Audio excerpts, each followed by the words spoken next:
नमस्कार, जय गुरु. वोट टॉक्सवरती आपल्या सगळ्यांचं स्वागत आहे. मी अक्षय. खरं म्हणजे आज मी अशा ठिकाणी आहे, अशा पवित्र ठिकाणी आहे, ज्या ठिकाणी वंदनीय राष्ट्रसंत तुकडोजी महाराजांची समाधी, अर्थातच गुरुकुंज मोझरी, तालुका तिवसा आणि जिल्हा अमरावती. राष्ट्रसंत तुकडोजी महाराजांनी या संपूर्ण जगाला तसंच या समाजाला मानवतेचा संदेश दिला. आणि हा मानवतेचा संदेश देणारे राष्ट्रसंत तुकडोजी महाराज यांचं तत्वज्ञान नेमकं काय आहे, त्यांना नेमकं समाजाला काय द्यायचं होतं, हे आपण आजच्या या इंटरव्ह्यूमध्ये जाणून घेणार आहोत. माझ्यासोबत आहेत ग्रामगीता जीवन विकास परीक्षा विभागाचे अध्यक्ष अर्थातच खोसे गुरुजी. यांच्याशी आपण संवाद साधणार आहोत. ते एक ग्रामगीताचारी आहेत. त्यांचा प्रचंड प्रगाढ अभ्यास या ग्रामगीतेवरती आहे. सुरुवात करूया आपण. नमस्कार महाराज. नमस्कार. सर्वात महत्त्वाचं म्हणजे आपण आज संपूर्ण या भक्तगणांचं शक्तिस्थान आणि आदर्शाचं स्थान असं अर्थातच महाराजांची समाधी या ठिकाणी आणि या समाधीस्थळी आपण आहोत. अशा वेळी आज जर महाराजांना आम्हाला सगळ्या समाजाला संदेश द्यायचा असला तर महाराजांनी काय संदेश दिला असता? महाराजांना मानवतेचा संदेश दिला. मानवता हाच धर्म मानला, मानवतेचा संदेश दिला. इतर धर्म हे गौण मानले, खरा धर्म आहे मानवतो. कोणत्याही धर्माचा असो, पंथ संप्रदायाचा असो, त्याच्या ठिकाणी मानवता असावी, तो त्याचा खरा धर्म आहे. हे हिंदू मुसलमान हे प्रासंगिक आहे, पण मुख्य धर्म आहे मानवता. त्याच्यावर त्यांनी भर दिला. नेमकं समाधीचं महत्त्व आपण सांगू शकाल? हा, समाधीचं महत्त्व हे आहे की महाराजांचा एक श्लोक आहे, अजी संत के पुरी तपस्या संत के बाद है, जो भक्त उनके है सही वही कर सके आबाद है. म्हणजे त्यांचे जे खरे भक्त आहे तेच त्याचं महत्त्व जाणतात ना, त्याप्रमाणे त्याचा प्रचार प्रसार करतात. आज आपण या ठिकाणी समाधीस्थळी आहोत.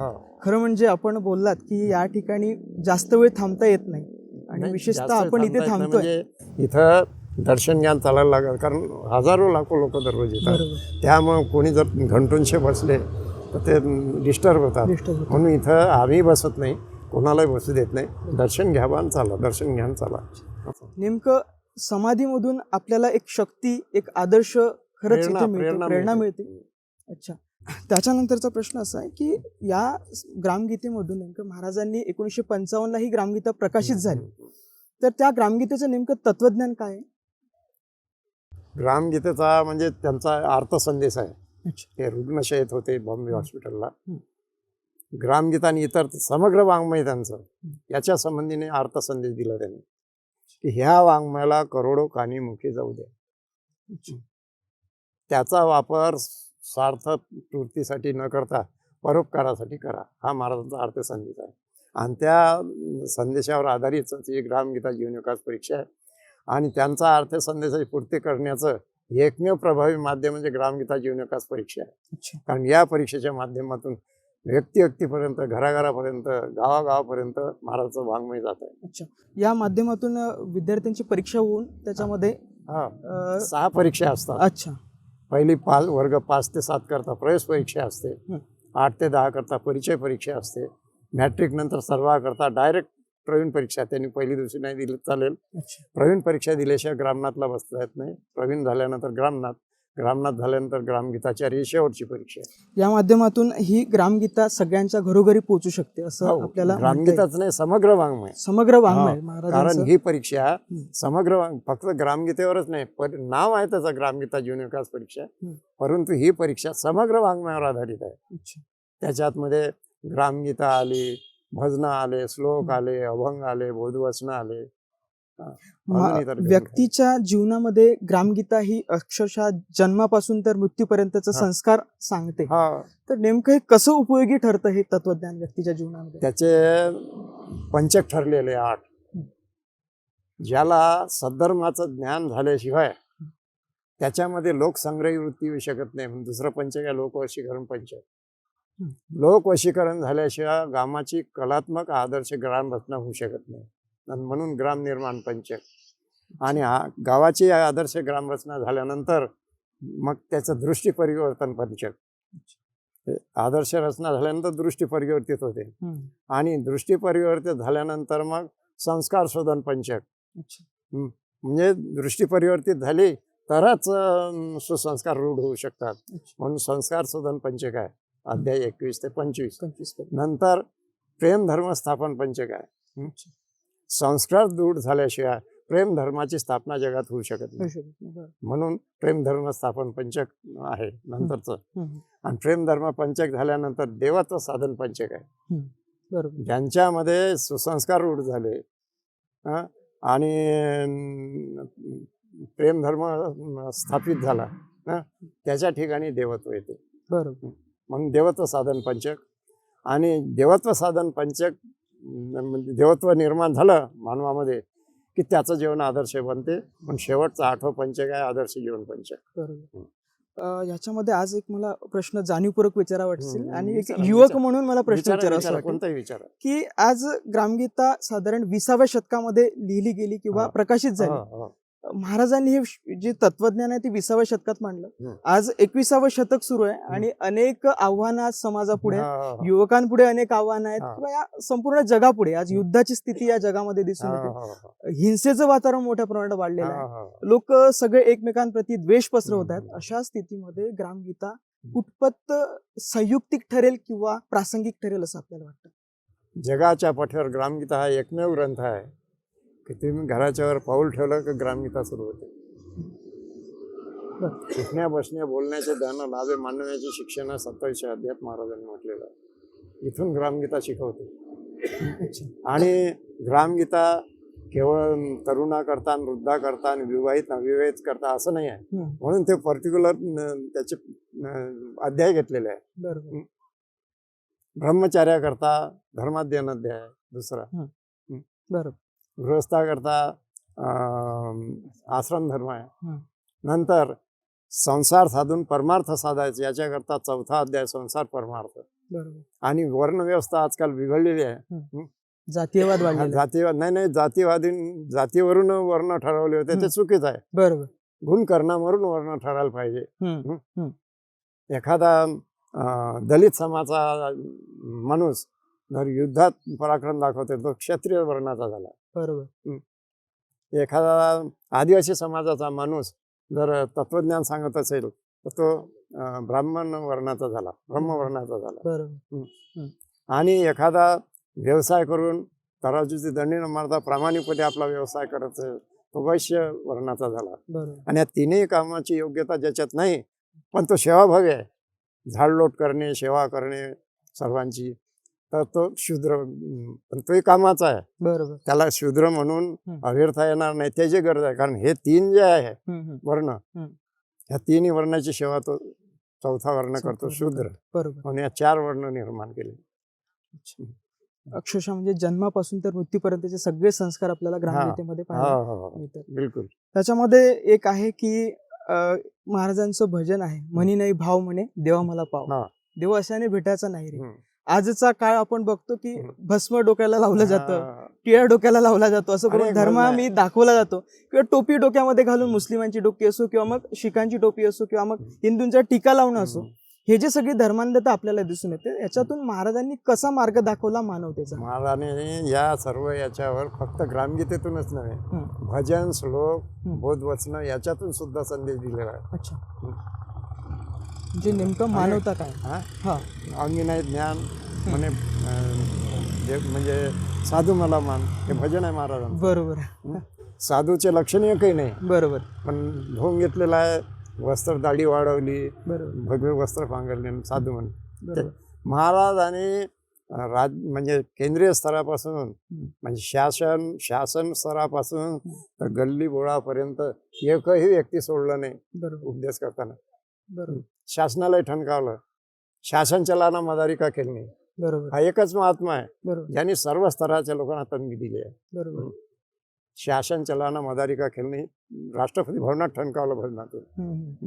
म्हणजे महाराजांचं जे स्वतंत्र चळवळीमधलं योगदान आहे याबद्दल आपण काय सांगाल? स्वातंत्र्य पुस्तकच लिहिलं आहे मी आता, ते नसेल माझं. तुमचं स्वतःचं पुस्तक आहे? तर त्याचं महत्वाचा रोल आहे. 1942 मध्ये महात्मा गांधींनी चले जावचा इशारा दिला ब्रिटिश शासनाला. तर तो महाराजांचा ते चॅलेंज चळवळीचा भाग पुढे नेला, तो महाराजांनी नेला. आणि महाराजांनी स्वातंत्र्य चळवळीमध्ये सर्व युवक मंडळीला चेतवलं आपल्या भजनातून. अब काय को धूम मचाते हो इशारा दिला ब्रिटिशाला. अब काय को धूम मचाते हो दुखवाकर भारत सारे आते नाथ हमारे. झाड झडवले शस्त्रभंगे भक्त बनिंगी सेना हा इशारा दिला. बरोबर. आणि याची सुरुवात झाली आष्टी म्हणून गाव आहे बरोबर. वर्धा जिल्ह्यामध्ये. वर्धा जिल्ह्यामध्ये. त्याला आष्टी शहीद शहीद म्हणतात कारण तिथं बरेचसे लोक शहीद झाले. बरोबर. नंतर चिमूर. बरोबर.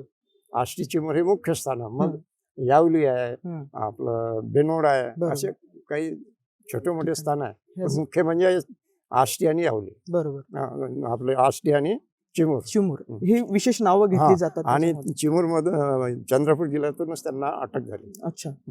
एक राष्ट्रीय चळवळीच्या निमित्तानंच राष्ट्रसंतांच्या बद्दल एक आणखी किस्सा मला ऐकावासा वाटेल की जेव्हा महात्मा गांधींनी राष्ट्रसंत तुकडोजी महाराजांचं भजन ऐकलं होतं आणि ते भजनामध्ये लीन झाले होते आणि विशेषतः त्यांचं मौन तुटलं. यस त्या दिवशी त्यांचं मौन तुटलं. किस्मत से राम मिला जिसको उसने तीन जगह पाए हे भजन होतं ते. काय जादू असेल महाराजांच्या भजनामध्ये? महाराज जादूसारखा प्रयोग अनेक ठिकाणी झालाय महाराजांच्या. युवक चेतले, समजले, विरोधाचं हत्यार पोथड झालं, लोक सक्रिय झाले, महिलांवरील अन्याय दूर झाले. बरोबर. अनेक क्रांती केली महाराजांच्या वाङ्मयाने त्यांच्या खंजेरी भजनाने. खंजेरी भजन. खंजेरीमध्ये काय जादू असेल नेमकी? हा? खंजेरीमध्ये काय जादू होती नेमकी? खंजेरी म्हणजे त्यांनी शेवटच्या ह्याच्यात म्हणजे खंजेरीचा महिमा सांगताना खंजडी खंजडी मेरी रोज बजेगी खंजडी. बरोबर. जब वो बसते तो पत्थर के भी छाती लसती. याचा अर्थ असा म्हणजे पाषाण हृदय माणसाला पाजर फोडण्याची ताकद त्या खंजेरी भजनात होती. महाराजांचा जो अंतिम जो त्यांचा आयुष्याचा काळ होता तो नेमका कसा होता? त्यातल्या काही आठवणी आपल्याला सांगता येईल का? आठवण म्हणजे ते जेव्हा तब्येतीने शिकस्त झाले, कॅन्सर रोग झाला, तेव्हा त्यांना बॉम्बे हॉस्पिटलमध्ये ऍडमिट करते. तिथूनच त्यांनी राष्ट्रासाठी व्यापक लेख लिहिला. रुग्णशाहीवरूनच. तिथंच मुलाखतीला जातो जसे तुम्ही आता आले. आणि आपल्या भक्तांसाठी अर्थसंदेश लिहिला. तुम्ही मगाशी जो सांगितला ह्या वाङ्मयाला करोडो कानीमुखी जाऊ द्या. बरोबर. आणि त्याची पूर्तता करण्याचं परम भाग्य गुरुदेवाच्या कृपेनं आम्हाला लाभलं. कारण एकमेव प्रभावी माध्यम ग्रामगीता जीवन विकास परीक्षा आहे. त्यांचं तत्वज्ञान, त्याचे विचार, त्यांचं समग्र वाङ्मय जनमानसापर्यंत, व्यक्तीपर्यंत, घराघरापर्यंत, गावागावात पोहोचवण्याचं एकमेव प्रभावी माध्यम ग्रामगीता जीवन विकास परीक्षा आहे.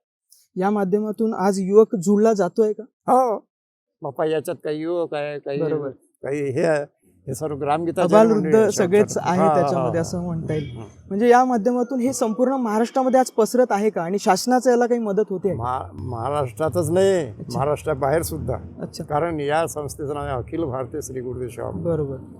हे सर्व उपक्रम अखिल भारतात आता पूर्ण पोहोचले नाही पूर्णत्वास, पण बऱ्याच भागात पोहोचले आहे. बरोबर. अजून त्याच्यात थोडी उणीव राहिली आहे. काही भागात प्रचार कमी आहे. आता हे प्रचारकावर अवलंबून आहे. म्हणजे आम्ही जो करतो तो प्रचारच करतोय ग्रामगीतांचा. आणि हे तत्वज्ञान संपूर्ण मानव जातीपर्यंत जायला पाहिजे, हाच उद्देश आमचा याच्यामध्ये आहे. विशेष म्हणजे मला आणखी त्याच्यामध्ये शेवटचं विसावसर वाटेल की जेव्हा राष्ट्रसंत यामध्ये भजनामध्ये शेवटचं भजन कोणतं होतं महाराजांचं? भगवान मुझे मरना दे न देख सकू मैं ज्यादा. म्हणजे ही जी विपरीत परिस्थिती तुम्ही वर्णन केली किंवा दिसून राहिलं आपल्याला, असह्य झालं महाराजांना. बरोबर. महाराजांनी देवाला प्रार्थना केली, एक तर ही परिस्थिती दुरुस्त कर, नाही मला मरण दे. बरोबर. महाराजांनी इथे संपूर्ण श्रद्धांजलीचा कार्यक्रम आयोजित केला जातो फार मोठ्या प्रमाणात. आणि हे सगळं आपण जे बघतो तर सगळे भाविक या देशामधले इथे एकत्रित होतात आणि सर्व धर्मांचे भाविक एकत्रित होतात. हे सगळं व्यवस्थापन नेमकं कसं केलं जातं? व्यवस्थापन म्हणजे हे ग्राउंड जे दिसते तुम्हाला, भव्य असा मंडप असतो. बरोबर. त्यांच्या निवासाची आश्रम मध्ये व्यवस्था असते, यात्री निवास आहे, अन्नदान विभाग आहे. आणि तेवढ्या विभागात नाही, एवढे लाखो लोक येतात. लाखो लोक या मंडपात किंवा त्या यात्री निवासला किंवा अन्नदान विभागात सामावू शकत नाही. भव्य असा मंडप टाकण्यात येतो प्रार्थना मंदिराच्या बाजूला. ते भोजनाची व्यवस्था करण्यात येते. आणि यात्री निवासला कोणाला बेड मिळालं नाही किंवा हॉल मिळाला नाही तर त्यांचे ठिकठिकाणी आश्रमभर सर्व मंडप टाकण्यात येते तिथं. आणि भाविक लोकच येतात. श्रद्धेपोटी सर्व लोक येतात. त्यांना खाण्याची, पिण्याची, झोपण्याची ही चिंता नसते. बस आम्हाला 2 शब्द आमच्या कानी पडावं, आमच्या जीवनाचा उद्धार व्हावा, गुरु माऊलीची कृपा व्हावी एवढ्याच हे उद्देश सगळं स्वयंचलित पद्धतीने होते. हा याच्यामध्ये कोणालाही काही बळजबरी करण्याची नाही गरज नाही, पडत नाही. संस्था पुरेपूर व्यवस्था करण्याचा 100% प्रयत्न करते, तरी ती लाखोचे लोक येत असल्यामुळे अच्छा. ती व्यवस्था अपूर्ण पडते. पूर्ण पडते. याच्यामध्ये साधारण सकाळपासनं अगदी सकाळ मी पहाट म्हणेन पहाटेपासनं ब्रह्ममुहूर्तावर ब्रह्ममुहूर्तावरती एक सामुदायिक ध्यान. सामुदायिक प्रार्थना होते, ध्यान. ध्यान केलं जातं. हं. आणि त्यासोबतच एक विशेष इथलं वैशिष्ट्य म्हणजे अस्थि विसर्जन सुद्धा याच्यामध्ये कुंडामध्ये केलं जातं. हा. ह्याच्याबद्दल आपण नेमकं काय सांगणार? सामुदायिक ध्यानाच्या 3 पायऱ्या आहे. हं. मूर्ती ध्यान, मानसपूजा आणि आत्मज्ञान. म्हणजे सगुण उपासना केल्याशिवाय निर्गुण उपासना साध्य होऊ शकत नाही. सगुण उपासना म्हणजे मूर्ती ध्यान. मूर्ती ध्यान. मानसपूजा म्हणजे आपण जे ध्यान करतो ते. हं. आणि त्याच्यानं 3रा टप्पा आहे आत्मज्ञान नाही, आत्मध्यान म्हणजे आत्मध्यान लीन होणे. नाही, ध्यान ध्यान ध्यान. अच्छा. ध्यान नाही, आत्मध्यान नाही, आत्मध्यान ध्यान ध्यान म्हणजे मी कोण आहे अच्छा. याची ओळख होते. अच्छा. स्वची ओळख करणं. स्वतः चित्तशुद्धी करता सामुदायिक ध्यान आहे. अच्छा. आणि ती नित्य साधना आहे. अच्छा. आणि जे अस्थि विसर्जनाच्या संदर्भामध्ये नाही नाही, काय? प्रार्थना राहिली नंतर असते. बर बर. सामुदायिक प्रार्थनेचे मुख्य 3 उद्देश आहेत. हं. म्हणजे सर्व धर्म समभाव, हं. विश्वशांती आणि राष्ट्रीय एकात्मता. तसेच सामुदायिक प्रार्थनेचे 3 नियम आहेत. बर. शिस्त, शांत आणि गांभीर्य. शिस्तीत बसलेले असतात, कोणी कोणाकडे पाहत नाही, कोणी कोणाशी बोलत नाही, नीरव शांतता असते. तर ह्या 3 उद्देशाने सामुदायिक प्रार्थना. अस्थि विसर्जन, आता आपल्याला कल्पना असेल, सगळ्यांनाच कल्पना आहे, आपल्यालाही कल्पना असेल, हं. अनेक तीर्थक्षेत्र आहे. हं. अनेक तीर्थक्षेत्रात अस्थि विसर्जन केल्या जाते. बरोबर. आणि तिथं पंडे पुजारी काय करतात, हं. त्या यजमानाची लूट करतात बरोबर. पैशाने. हं. मी इतके रुपये दे म्हणजे तुझ्या पितराला स्वर्गात स्वर्गात पाठवतो, पाठवतो. कमी दक्षिणा तो मधातच लटकून राहतो, असं म्हणजे अंधश्रद्धा पसरवतात, त्याला धाक दाखवतात. बरोबर. धाक दाखवून पैसे उकळतात बरोबर. आणि त्याचं निष्पन्न काहीच होत नाही. बरोबर. निष्पन्न काहीच होत काहीच नाही. होत नाही. हे महाराजांनी संपूर्ण देश विदेशाचा दौरा केल्यानंतर महाराजांच्या लक्षात आलं की भाविकांची यजमानांची इथं लूट होत आहे, अंधश्रद्धा पसरून आली. म्हणून स्वामी सीतारामदास महाराज नाव ऐकलं असेल तुम्ही, 160 वर्षाचे महात्मा होते. त्यांनी उद्घाटन केलं याचं, अच्छा. या अस्थिकुंडाचं. अस्थिकुंड. त्यांनी अस्थिकुंड निर्माण केलं. अस्थिकुंड निर्माण करण्याचा उद्देश असा की गोरगरिबांची आणि भाविकांची किंवा यजमान जे असतील त्यांची लुटमार होऊ नये, त्यांच्यामध्ये अंधश्रद्धा पसरू नये, हा मुख्य उद्देश होता. म्हणून इथं जे अस्थि विसर्जनाला येतात, आता कोणी तुम्हाला अस्थि विसर्जन एखादा भेटला तर विचारता, पण मी सांगून देतो माहिती. इथं अस्थि विसर्जनाला प्रत्येक व्यक्तीला सन्मानपूर्वक वागणूक मिळते. त्यांची भोजनाची व्यवस्था केली जाते, निवासाची व्यवस्था केली जाते, आणि दुसऱ्या दिवशी ब्रह्ममुहूर्तावर ध्यान आटोपल्यावर अस्थि विसर्जन केले जाते.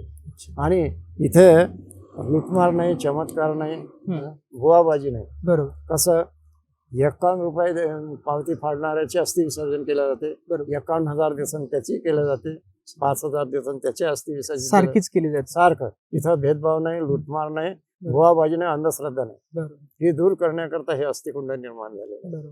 म्हणून अनेकांचे पैसे वाचले, अंधश्रद्धेपासून दूर झाले.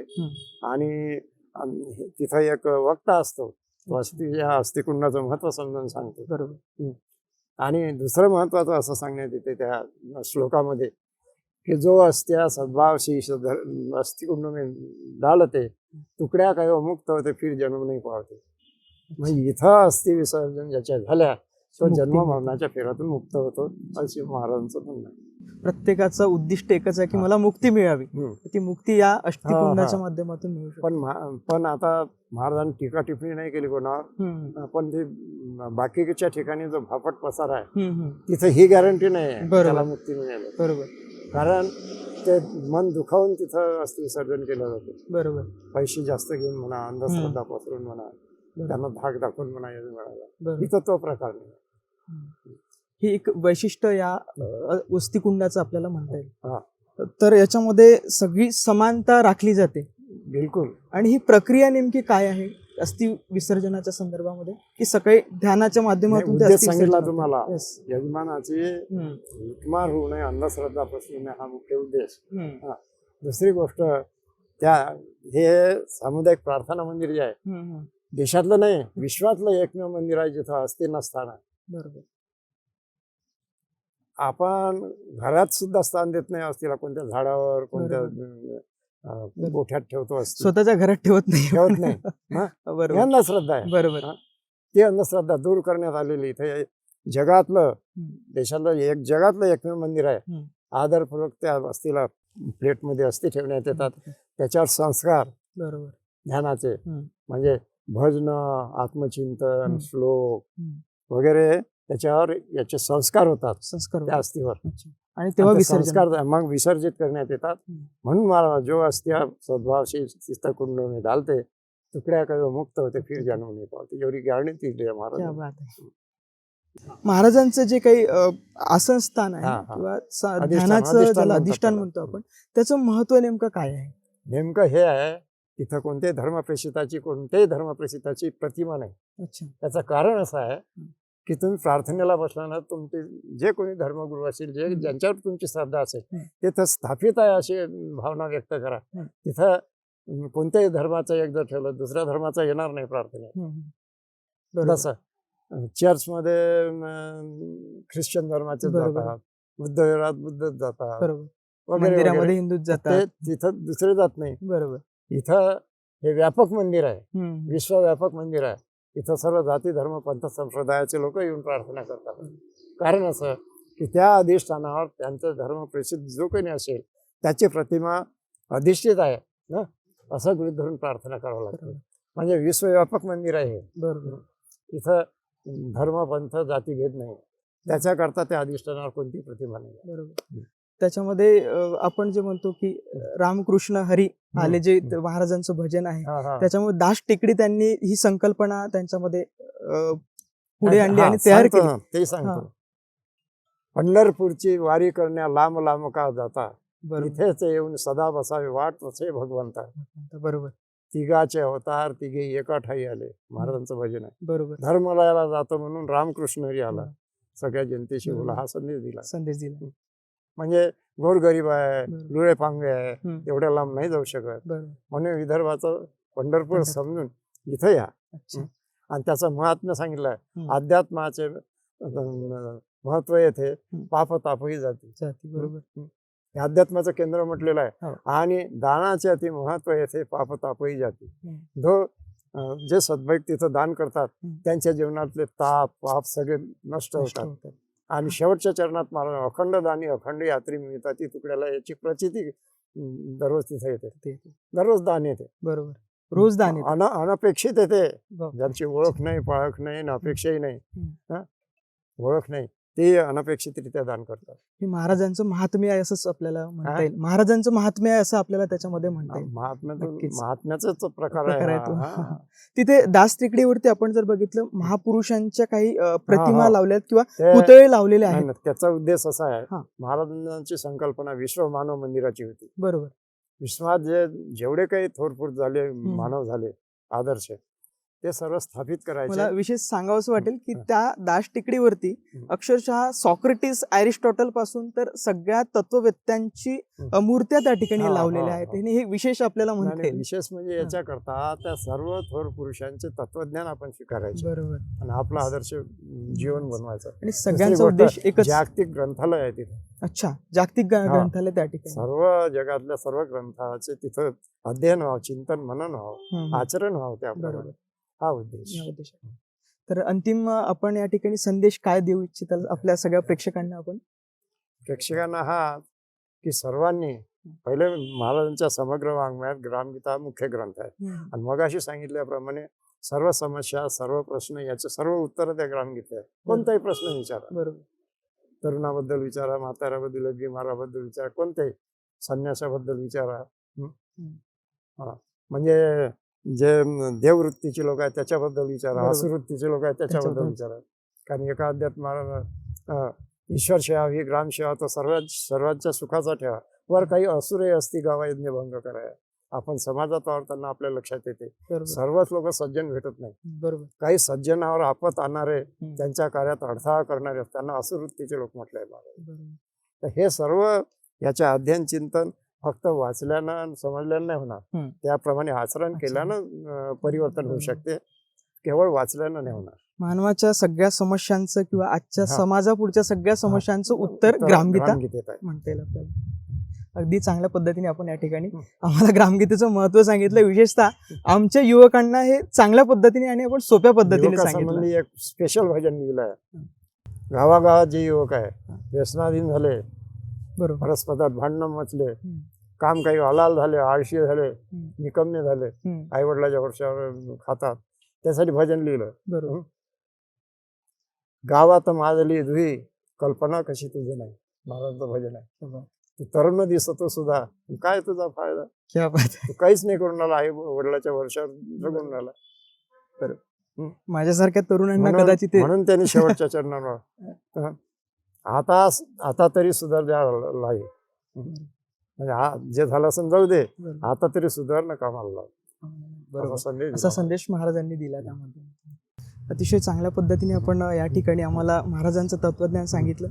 तर आपण अतिशय चांगल्या पद्धतीने हे जे सगळं प्रसार चाललाय ग्रामगीतेचा, तो संपूर्ण घराघरापर्यंत जाऊन पोहोचला पाहिजे, हा आमचा यामागचा हेतू आहे. आज विशेष म्हणजे सरांच्या गुरुजींच्या माध्यमातून आपण हे सगळं ऐकू शकलो. आज विशेषतः म्हणजे आपण समाधीस्थळी असताना हे सगळं ज्ञान घेऊ शकलो किंवा माहिती घेऊ शकलो.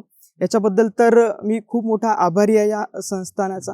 आणि महाराजांचं अक्षरशः कदाचित हे एक योग असावा, या निमित्ताने हे सगळं घडू शकलं. तर गुरुजींनी जे आपल्याला सगळं माहिती दिली आणि ज्ञान दिलं सगळ्याबाबतचं, तर त्याच्याबद्दलचं याचा धन्यवाद थोडासा सर. शांतीधाम पंचवटी का म्हणतात हा. त्याचा पाऊण मिनिटात खुलासा करतो. बर. या स्थळाला शांतीधाम पंचवटी म्हणतात, महाराजांच्या समाधी स्थळाला. बर. शांतीधाम याच्याकरता म्हणतात की जे काही दर्शनार्थी येतात त्यांच्या मनाला आत्मिक शांती प्राप्त होते. हा त्याच्या मागचा उद्देश आहे. एक त्यांना इथून प्रेरणा मिळते, हे प्रेरणा घेऊन जातात कार्याची इथून एक. अच्छा. आणि पंचवटी याच्या म्हणतात, इथं 5 वृक्ष आहे. बरं. एक आहे औदुंबराचा, एक आहे पिंप, एक आहे वड, एक आहे बेल आणि एक आहे आवळा. अच्छा. असे 5 वृक्ष असल्यामुळे याला पंचवटी म्हणतात. याचं महत्व काय आहे की म्हणजे काय? 5 झाडं जे लावलेली आहेत, हे महाराजांची संकल्पना होती. संकल्पना होती हा. तुमची. अच्छा, इतकी उदात्त हा, संकल्पना ती हा. त्याच्या ही संकल्पना सगळी समाधी स्थळाचे ठरवलेलं महाराजांची अगोदर हयातीतच. बरोबर. आणि ते ठरवण्याचा उद्देश असा, तुम्ही पहा ते जे दिवा दिसते तुम्हाला वर, हो हो. तो आणि प्रार्थना मंदिरातला दिवा दिवा. हो. हम्म. ते एक आहे. एका लाईनीत आहे. अच्छा. महाराजांची इच्छा ही होती हा. की मी गेल्यानंतरही मला हे दिसले दर्शन. पाहिजे माझं समाधी स्थळ. आणि महाराज देहाने गेले, हा.